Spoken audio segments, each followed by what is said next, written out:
Sorry,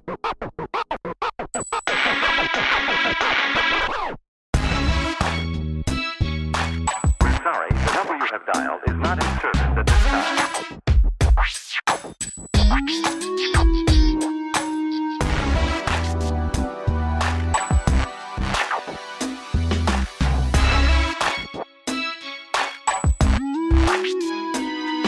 This community is an historical neighborhood. It's been here since the 1800s.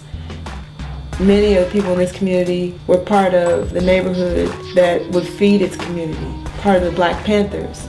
I mean, just a whole community of people. This was once a thriving blues community.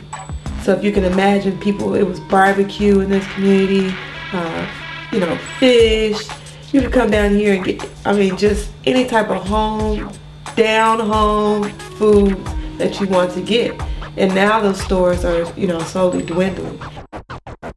But Oakland during the 50s and 60s was a mecca for Black people simply because of the jobs. People moved here in the 40s from the South because of the war effort and the factories that existed in the Bay Area for people to move to. And those factories ended up producing other things afterward.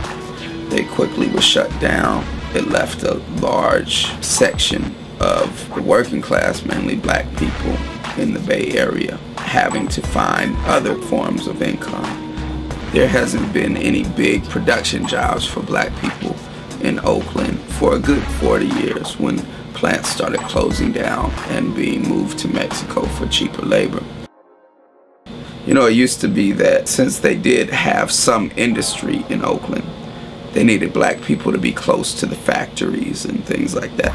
Well, we don't got that anymore. So we don't need the Black people in the cities anymore. We know that one way that gentrification works is by saying to people that may be consciously or unconsciously racist that you won't have to deal with these Black people that are here. They're either going to be gone or the police have them locked away and scared enough to not come out. When you look at what City Repair has done with corners, this is very interesting because these corners are well utilized all the time. And there's a sense that the corner is a place for show time, so to say. It's a place for fashion. It's a place for conversation. But it's never really a comfortable place because you can have enforcement coming at any time. People will call the police on people if they see a bunch of young Black people hanging out on the corner, and just call the police. The police will come and harass people and this and that, and even if nobody gets arrested for having things, after a while people are like, I'm not hanging out there. That in Oakland they had 350 cops just 3.5 years ago. Now they got 1,000 cops patrolling Black people.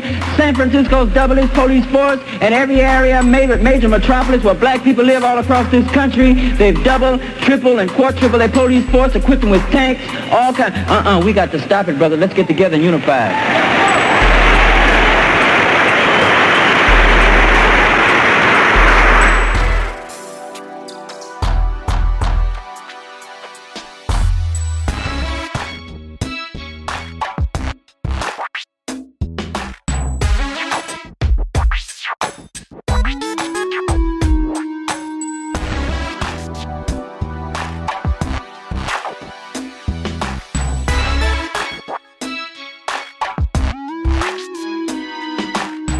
The first thing I thought was, seriously, it's like a new revolution.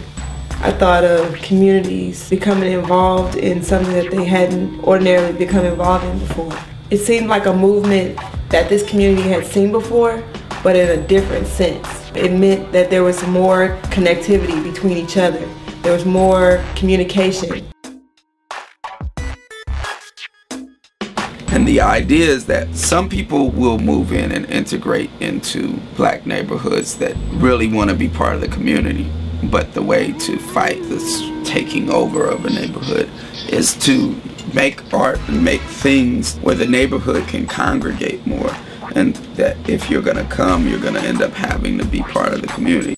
So if we create art and create things that make more community, rather than just beautify the property, but beautify the ways that we can interact with each other, then that will in turn beautify the landscape and the property too.